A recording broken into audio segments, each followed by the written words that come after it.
مولانا مفتی محمد عبید اللہ صاحب عقادی شیخ الحدیث جامعہ عربیہ اخبار مالا ادارے میں یقین کے ساتھ کہتا ہوں کہ معاملات کے سلسلے میں بہت مضبوط عالم ہیں، بہت مضبوط عالم ہیں اور علم بھی بہت مضبوط ہے، تفقہ بھی بہت مضبوط ہے، کئی کتابوں کے مصنف ہیں اور انڈیا مسلم رسول اللہ بورڈ کے رکن تاسیسی ہیں۔ حضرت سے گزارش ہے کہ آپ اپنے قیمتی باتوں سے، اہم باتوں سے ہم تمام سامعین حاضرین و ناظرین کو استفادہ کا موقع عنایت فرمائیں۔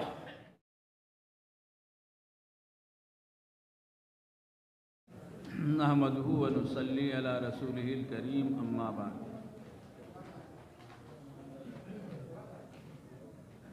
آج کے اس پروگرام میں جو بنیادی موضوع ہے تفہیم شریعت کا، اس کی مناسبت سے مجھے ایک عنوان دیا گیا ہے جس پر تھوڑی سی گفتگو ابھی حضرت مولانا اظہار صاحب زیدہ مجدہو نے بھی کی ہے۔ جو اصل موضوع ہے، اپنی گفتگو سے پہلے دو تین باتیں کہنا چاہتا ہوں، بہت مختصر، معذرت کے ساتھ۔ پہلی بات یہ ہے کہ کسی کتاب کی تقریر اس کتاب کی تائید و تصدیق ہوتی ہے اور وہ بڑی ذمہ داری کی چیز ہوتی ہے۔ کوئی اگر تقریر لکھتا ہے تو یہ اس کتاب کی تائید ہوگی اور اسی حساب سے تقریر لکھنے والے کو لکھنا چاہیے، ورنہ ظاہر بات ہے کہ وہ ایک باطل شہادت ہو جائے گی جس کی ذمہ داری تقریر لکھنے والے پر آئے گی۔ رسم اجرا کی کارروائی اور اس مناسبت سے رسم اجرا والی کتاب پر دستخط یہ کتاب اور کتاب کے مضامین کی تائید نہیں ہے، ایسا نہ سمجھا جائے۔ چونکہ کتاب میں لکھنے والے نے اپنے حساب سے چیزیں لکھی ہیں، لیکن دوسرے صاحب نظر کے نزدیک کچھ چیزیں ایسی ہو سکتی ہیں کہ جو محل نظر و محل اشکال۔ محض رسم اجرا اور کتاب پر دستخط یہ تائید نہیں ہے، نمبر ایک۔ نمبر دو، بہت معذرت کے ساتھ، خالص علمی اور دینی جلسوں میں سیاسی خرافاتوں سے بچنا ہمارا بہت ضروری ہے۔ اس سے جلسہ بھی بدنام ہوتا ہے، ادارہ بھی بدنام ہوتا ہے اور جو لوگ نظام بناتے ہیں خود ان کی آبرو پر بھی اثر پڑتا ہے۔ اس لیے اس کا لحاظ رکھنا چاہیے کہ علمی پروگرام ہے، دینی، کوئی بحیثیت مسلمان سامع اور مستفید بن کر آئے، چاہے جو حیثیت ملک میں رکھتا ہو تو بہت اچھی چیز ہے، سر آنکھوں پر ہے، لیکن ایسے پروگرام میں اس انداز میں ان کی شرکت کہ ہمارا نظام کچھ اور بن جائے، ہم کو اس سے بچنا چاہیے، یہ ہم کو نقصان پہنچانے والا ہے۔ ابھی مولانا جہید وغیرہ کے سلسلے میں جو باتیں سنا رہے تھے، ایک بات ذہن میں آ گئی۔ ہم لوگ سفر میں یہاں وہاں جاتے رہتے ہیں، ایک جگہ ایک ڈرائیور ملا، اپنی شادی کی بات بتانے لگا، کچھ گھر کے حالات بتانے لگا۔ اس نے کہا کہ میں نے اپنے سسر سے یہ کہا کہ مجھے جہیز میں کچھ نہیں چاہیے، صرف ایک بات چاہیے کہ آپ پینا چھوڑ دیں، پینا چھوڑ دیں بس، اور کسی چیز کی مانگ نہیں ہے۔ کہتے ہیں کہ اس شخص نے اس دن سے جو چھوڑا تو آج تک نہیں ہاتھ لگایا۔ ایسی بھی مثالیں موجود ہیں بزرگوں، دوستوں، آدمی سوچنے کرنے لگے۔ مجھے موضوع دیا گیا ہے مسلم بچیوں کا ارتداد۔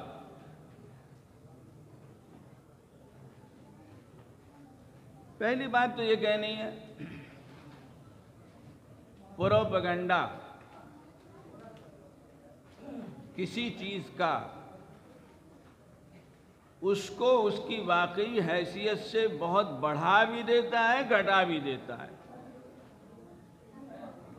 میرا اپنا احساس یہ ہے کہ اس میں کوئی شبہ نہیں کہ ایسے واقعات پیش آ رہے ہیں جن کا ابھی مولانا اظہار صاحب نے ذکر کیا اور ہے، لیکن جس طرح اس کو اس وقت موضوع بنایا جا رہا ہے، مختلف جگہوں میں سننے میں بات آ رہی ہے، میرا اپنا احساس ہے کہ اوسط اتنا نہیں، اوسط اتنا نہیں۔ ہم کو ہر چیز کو اس کی حد میں رکھ کے بتانا چاہیے۔ ہم بڑھائیں گے تو بات بگڑ جائے گی، اور دوسروں کو جو ویسے ہی تکے بیٹھے ہیں تمام چیزیں، بہت موقع ملے گا کہنے کا کہ دیکھو تم تمہاری بچیاں۔ واقع ہے، ایک حد ہے، کوئی شبہ نہیں، ادھر بھی ہے ادھر بھی ہے، لیکن ایسا نہیں ہے کہ رات دن جہاں دیکھو یہ قصے پیش آ رہے ہوں کہ ان کو ہم بہت بڑا موضوع بنا لیں، اور جہاں جلسہ ہو، دوسری جگہ مجھے سابقہ پڑ چکا ہے، وہاں یہ موضوع بنے، یہ مناسب نہیں۔ باقی رہ گئی بات کہ یہ ہو کیوں رہا ہے اور ہم کیسے بچیں گے، تو اجمالاً ابھی بات مولانا کی گفتگو میں آ گئی۔ بزرگوں، دوستو، دیکھیے، ہم کو ہمارے آقا حضرت محمد صلی اللہ علیہ وسلم نے اور کتاب و سنت نے اپنی زندگی کے لیے، زندگی کے نظام کے لیے بڑی مضبوط ہدایتیں دی ہیں۔ پہلی حدیث فرمایا نبی پاک صلی اللہ علیہ وسلم نے، اولاد کے ماں باپ پر 3 حق ہیں۔ پہلا حق ہے اچھا نام رکھنا، وقت نہیں ہے تفصیل میں جانے کا۔ دوسرا حق ہے اچھی تربیت کرنا، اچھی تربیت کرنا۔ تیسرا حق ہے جب بچے شادی کے لائق ہو جائیں تو شادی کرنا۔ دوسری حدیث فرمایا نبی پاک صلی اللہ علیہ وسلم نے، ہمارے بچے جب شادی کی عمر کو ہو جائیں اور ہم نے شادی نہیں کی، اب اگر ہمارے بچوں سے کوئی لغزش ہوتی ہے خدا نخواستہ، تو خالی وہ ذمہ دار و گنہگار نہیں ہے، وہ ماں باپ بھی گنہگار و ذمہ دار ہیں جنہوں نے نہ جانے کن کن وجہوں سے اپنے جوان بیٹوں اور بیٹیوں کی شادی کو ٹالا ہے، جس کے نتیجے میں نوبت آ رہی۔ تیسری حدیث فرمایا نبی پاک صلی اللہ علیہ وسلم، اذا جاءکم من ترضون دینہ وخلقہ فزوجوہ الا تفعلوہ تکن فتنۃ فی الارض وفساد کبیر او کما قال علیہ الصلوۃ والسلام۔ جب تمہارے پاس ایسا رشتہ آئے، لڑکے کا آئے لڑکی کا آئے، رشتہ جس کے لیے آ رہا ہے، جہاں سے آ رہا ہے، وہ اپنے دین اور اخلاق کے اعتبار سے پسندیدہ ہو۔ اذا جاءکم من ترضون دینہ وخلقہ، وہ مسلمان ہے، اس کے اخلاق اچھے ہیں، اس کی سیرت اچھی ہے، وہ دیندار ہے، شادی کر دو۔ نہیں کرو گے تو زمین میں بڑا فساد اور فتنہ پیدا ہوگا۔ بزرگوں، دوستو، بات یہیں سے شروع ہوتی ہے۔ ہم نے اپنے بچوں کی تربیت، جس کی ذمہ داری ہمارے اوپر ڈالی گئی، وہ کس حد تک کی، کس حد تک ہم نے ان کو دین سمجھایا، اخلاق سمجھائے، کردار سمجھایا، گناہ سمجھایا، حلال اور حرام سمجھایا، پاک دامنی سکھائی، پاک نگاہی سکھائی، شرم و حیا کا سبق پڑھایا، گناہوں سے بچنے کی بات کس حد تک بتائی اور سکھائی اپنے بچوں کو۔ اچھی تربیت میں یہ سب داخل ہے۔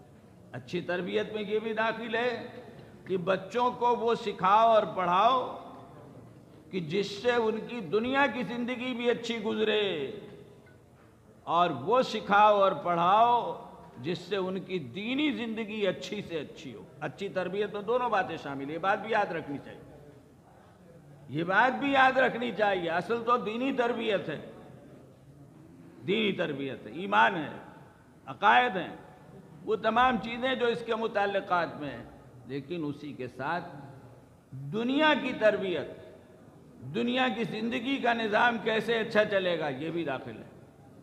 تو ہمارا یہ فرض، ہم اس کو کس حد تک ادا کریں، کس حد تک پورا کریں، اور پھر اس کے آگے کی جو بات ہے، خرابی تو یہیں سے پیدا ہو رہی ہے نا بھائی۔ ظاہر بات ہے بچیاں اسکول میں پڑھ رہی ہیں، اب جو صورتحال ہے اس صورتحال میں نہ اسکول سے دور رکھا جا سکتا ہے، نہ تعلیم سے دور رکھا جا سکتا ہے۔ اچھے اچھے گھر جہاں اچھی خاصی دینداری ہے، چاروں طرف جو ماحول ہے اس ماحول کی بنا پر وہاں بھی بچیوں کو تعلیم میں لگانا پڑتا ہے، لگنا چاہتی ہیں، بلکہ بسا اوقات اگر گھر کے لوگ صرف نظر کریں تو یہ بھی ہو رہا ہے کہ بچیوں کے اندر اپنے والدین کی نسبت سے ایک قسم کی بغاوت، اور یا گھر کے ماحول میں ایک الجھن اور جھنجھٹ، گھر کی یہ بچی، گھر کی یہ بچی، گھر کی یہ بچی، یہ سب پڑھ رہی ہیں، پڑھی ہوئی ہیں، اور میں ان کے بیچ میں جاہل ہوں، مجھ کو جاہل سمجھا جا رہا ہے۔ تعلیم کا یہ ماحول بن رہا ہے، تو یہ تو نہیں کہا جا سکتا حفاظت کس چیز سے ہوگی۔ ہم اپنے بچوں کو مان لیجئے مثلاً دوسرے مذہب کے لوگوں کے اسکول میں پڑھاتے ہیں، مشن کے انگلش میڈیم اسکول میں پڑھاتے ہیں، غیر مسلموں کے اس قسم کے اسکول ہیں ان میں پڑھاتے ہیں، دنیا کی تعلیم ہے، اچھی ہوتی ہے، ہم اپنے بچے کو وہاں بھیجتے ہیں، لیکن ہمارے اس بچے کے دین و ایمان کی حفاظت یہ اس بات پر موقوف ہے کہ گھر کے اندر کس حد تک ہم نے اپنے بچے کو مضبوط کیا، بچپن سے اس کو کیا سکھایا پڑھایا ہے کہ وہ جو دوسرے ماحول میں جا رہا ہے تو دوسرے ماحول کی باتیں جو ہمارے دین و ایمان کے خلاف ہیں ان کو سن کر اس کے اندر ایک دائیا پیدا ہوتا ہے، ایک الجھن پیدا ہوتی ہے، وہ اپنے گھر میں جا کر بتاتا ہے، ایک ایک چیز کو نوٹ کرتا ہے۔ تو ظاہر بات ہے کہ یہ نہیں ہو سکتا، اور یہ ہم نہیں کہہ سکتے بھئی اسکول میں مت پڑھاؤ، فلاں اسکول میں مت پڑھاؤ، ٹھیک ہے جہاں نقصانات ہے کچھ کہا جاتا ہے۔ تو تعلیم اپنی جگہ پر اصل چیز جو اس ماحول میں ہے بچانے والی وہ تربیت ہے، اور اس سے اہم بات یہ ہے بزرگوں دوستو کہ بلا وجہ جو شادیوں میں دیر کرنے کا ایک ماحول اور مزاج بن رہا ہے، ٹھیک ہے ایک پہلو تو یہ ہے کہ غیر مذہب والے کے ساتھ جا رہی ہے بچی، لیکن دوسرا پہلو یہ بھی ہے کہ غیر مذہب والے کے ساتھ تو نہیں جا رہی ہے، لیکن اپنے معیار سے کمتر کی طرف چلی جا رہی ہے۔ جواز عدم جواز اپنی جگہ پر، بات تو اس کی ہے کہ ایسے واقعات سے اپنے گھر پر، خاندان پر، اس کے نظام پر کیا اثر پڑے گا۔ کفو غیر کفو ہم نے پڑھا ہے، ہم سنتے رہتے ہیں، رات دن بات آتی رہتی ہے، آخر شریعت نے جو اہمیت دی ہے یہ اہمیت کیوں دی ہے؟ کفو کے واسطے سے، کفاءت کے واسطے سے، جو ایک کردار ہوتا ہے خاندان کا۔ اور بزرگوں دوستو ایسا نہیں ہے کہ یہ کفو و کفاءت کی بات غیر اسلامی ہے۔ بعض لوگوں کا ذہن یہی ہے کہ یہ سب چیزیں دوسرے لوگوں سے ہمارے اندر آئیں، یہ تو مان سکتے ہیں کہ بڑھی ہیں، لیکن اسلام سرے سے اس کا کوئی اعتبار ہی نہ کرتا ہو، اس سلسلے میں کوئی ہدایت ہی نہ ہو، کوئی خیال ہی نہ ہو۔ نہیں، شادی کا رشتہ بڑا نازک ہے، بہت سوچ سمجھ کے کیا جاتا ہے، ٹھوک بجا کے دونوں گھروں کو دیکھا جاتا ہے کہ ایک گھر دوسرے گھر کے معیار کا اس طور پر ہے کہ ہمارے مزاج کے مطابق گاڑی رشتے کی چلے گی کہ نہیں چلے گی۔ حضرت قاضی صاحب رحمۃ اللہ علیہ کی ایک بات ابھی مولانا نے سنائی، قاضی صاحب ہی کی بات ہے کہ یہ جو کفاءت کا مسئلہ ہے، یہ کیا ہے؟ یہ میچنگ ہے، میچنگ، جوڑ کی شادی۔ شریعت ہی نہیں بلکہ عقل بے جوڑ شادیوں سے منع کرتی۔ بے جوڑ ایگریمنٹ ہے، ایک نظام ہے، اگر پہلے سے ہی دونوں خاندانوں میں ہم آہنگی نہیں ہوگی، مزاج کی، کردار کی، سیرت کی، معاملات کی، معمولات کی، آج شادی جس دھوم دھام سے ہوگی خدا نخواستہ کل دوسری صورتحال پیدا ہوگی۔ کفاءت کی، جوڑ کی شادی دیکھ کے کرو۔ ہمارا جو معیار ہے دین کا، ہمارا جو معیار ہے سیرت کا، ہمارا جو معیار ہے اخلاق کا، ہمارا جو معیار ہے گھریلو معاشرتی زندگی کا، دوسرے گھر کا ہے کہ نہیں ہے؟ تو بزرگوں، دوستو، یہ جو صورتحال ہے اس میں بہت بڑا دخل پہلے نمبر پر تربیت کا۔ تعلیم ہم نے کیا دی، کس حد تک نگاہ رکھی، کس ماحول میں وقت گزارا جا رہا ہے۔ بات ابھی آئی بار بار، اس زمانے کا اگر کہیں کہ سب سے بڑا فتنہ، ورنہ بہت بڑا فتنہ موبائل ہے۔ کتنی خرافاتیں پیدا ہو رہی ہیں اور کتنے گناہ موبائل کے واسطے سے ہم جیسے لوگ دانستہ و نادانستہ کر رہے ہیں۔ نہ جانے کون کون سے پروگرام موبائل میں دیکھ رہے ہیں، اور کون سمجھنے والا نہیں سمجھتا کہ اگر نیٹ کو ہاتھ لگایا تو شیاطین اور خبائث خود بخود آنے لگے، دعوت دینے لگے۔ کہاں تک بچو گے؟ جو بہت مضبوط ہوگا وہی بچ سکے گا کہ نیٹ سے استفادہ بھی کرے ضرورت کے مطابق اور ان خبائث سے اپنے آپ کو بچا بھی سکے۔ تو یہ موبائل سب کے ہاتھ میں، تنہائیوں میں آدمی آزادی سے دیکھ رہا ہے، آخر اس کے سیرت و کردار پر اثر پڑے گا کہ نہیں پڑے گا؟ تو پہلی بات تو یہ ہے بزرگوں، دوستو، کہ ہم اپنے آپ کو دین کے اعتبار سے ٹھوس بنائیں، عقیدے کے اعتبار سے مضبوط بنائیں، اپنے بچوں کی ایمانیات کے اعتبار سے مضبوط تربیت کریں کہ وہ بہکنے نہ پائے۔ یہ تربیت ہم نے کی، اور اس میں اس کے مناسب اسباب اختیار کریں۔ موبائل وغیرہ ٹھیک ہے، پڑھنے والے، پڑھانے والے، کام کرنے والے مختلف چیزوں کے لیے اس کو استعمال کرتے ہیں، نیٹ کا سہارا لیتے ہیں، ہم بھی بہت سی چیزوں کا فائدہ اٹھاتے ہیں، لیکن ہمارے بچوں میں اگر ہوں، ان کے ہاتھ میں اگر ہوں، تو ہم نگاہ رکھیں، ان کے دلوں میں اہمیت پیدا کریں کہ صرف تعلیمی ضرورت اور مقاصد کے لیے استعمال کریں، اس کے آگے وہ اس کو استعمال کریں۔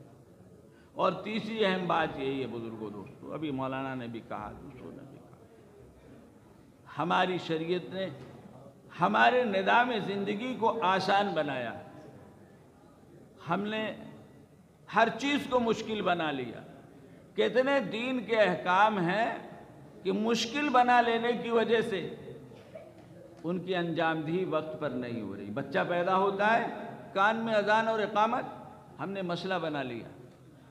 بچے اچھے خاصے بڑے ہو جاتے ہیں، اس سے محروم رہتے ہیں۔ بچے اچھے خاصے بڑے ہو جاتے ہیں، عقیقے کو ہم نے ایک رسم اور مسئلہ بنا لیا۔ شریعت میں تو عقیقہ صرف گوشت کی تقسیم ہے جانور کو ذبح کر کے جیسے بقرعید میں ہوتا ہے، ہم نے دعوت ضروری سمجھی اور 5,000 کے بجائے 50,000 کے خرچے کا نسخہ، اور ہمارا معیار جیسا بلند ہے، نتیجہ یہ کہ عقیقہ رہ گیا۔ برتھ ڈے تو ہوتی ہے، جن گھروں میں برتھ ڈے ہوتی ہے اگر ہم پتہ لگائیں تو پتہ چلے گا عقیقہ نہیں ہوتا، عقیقہ نہیں ہوا، برتھ ڈے ہوتی۔ یہ صورتحال ہے، تو ظاہر بات ہے کہ یہ سب چیزیں جو ہیں بزرگوں دوستوں، ان سے بچنا ہو۔ شادی کا نظام ہے، وقت ہے، مناسب رشتہ ملے، حضور صلی اللہ علیہ وسلم کا ارشاد ہے رشتہ کر دو، مناسب رشتہ، آنکھ بند کر کے نہیں، کیونکہ نازک معاملہ ہے، نازک معاملہ ہے، رشتہ کر دو مناسب وقت سے۔ یہ ضرورت جب پوری ہوگی خود بخود اس طرح کے فتنوں کا سد باب ہوگا، اور ماحول بنانا پڑے گا، اس بات کا اور ذہن بنانا پڑے گا کہ بلا وجہ کی جو رسمیات ہیں، ہمارے خاندان میں اتنی عمر میں شادی ہوتی ہے، ہمارے خاندان میں اتنی عمر میں شادی ہوتی ہے، فلاں اور فلاں چیز ہوتی ہے، جیسے یہ سب چیزیں ہو گئی ہیں۔ ابھی گفتگو اس پر آئی، دوسری شادی نہیں، تیسری نہیں، بیوہ کی نہیں، فلاں کی نہیں، اسی طرح تعلقات خراب ہوتے ہیں۔ بالکل یعنی یہ بات واضح ہوتی ہے کہ رشتہ نہیں چلنا ہے، نہیں بھائی ہم تو رشتہ نہیں ختم کریں گے، ہمارے خاندان میں آج تک طلاق نہیں ہوئی۔ کتنے رشتے زبردستی اس لیے باقی ہیں، نام کو باقی ہیں بس، اور ظاہر بات ہے لڑکا اور لڑکی برباد ہو رہے ہیں۔ ہمارے خاندان میں آج تک نہیں ہوا، ہمارا طریقہ نہیں ہے۔ بزرگوں دوستوں ایسا نہیں ہے۔ یہ بے اعتدالیاں جو ہمارے اندر آ گئی ہیں بزرگوں دوستوں، ان بے اعتدالیوں کی نتیجے میں یہ سب چیزیں پیدا ہو رہی ہیں کہ ہمارے بچے ہمارے ہاتھ سے نکل جا رہے ہیں۔ خالی مسئلہ لڑکیوں کا ہے، لڑکوں کا بھی۔ ارے بھائی لڑکے بھی تو اسی طرح شادی کر رہے ہیں، اور جیسے لڑکیاں دین و مذہب بدل رہی ہیں ویسے لڑکے بھی بدل رہے ہیں، وہ بھی بدل رہے ہیں۔ دل کی لگی جہاں ملے گی وہاں پھسل جائیں گے۔ جو کروا لو، بہت سے لوگ ادھر کے ہیں، ہاں بھائی کلمہ پڑھ لو، ہم نے بھی بڑا آسان سمجھ لیا ایسے لوگوں کے لیے۔ کلمہ پڑھایا مجلس نکاح میں اور نکاح کر دیا بچی کا۔ پہلے جو کچھ تھے جیسے رہتے تھے، اس کے بعد بھی زندگی ویسا ہی ہے، نہ مسجد ہے، نہ نماز ہے، نہ روزہ ہے۔ یہ صورتحال بزرگوں دوستوں، یہ صورتحال اچھی نہیں ہے۔ اللہ تبارک تعالی ہمیں ان حالات کو، ان چیزوں کو سمجھنے کی توفیق عطا فرمائے، اور اپنے بچوں اور اولاد کے حقوق کو صحیح طور پر پہچاننے اور ادا کرنے کی توفیق عطا فرمائے۔ وآخر دعوانا الحمدللہ۔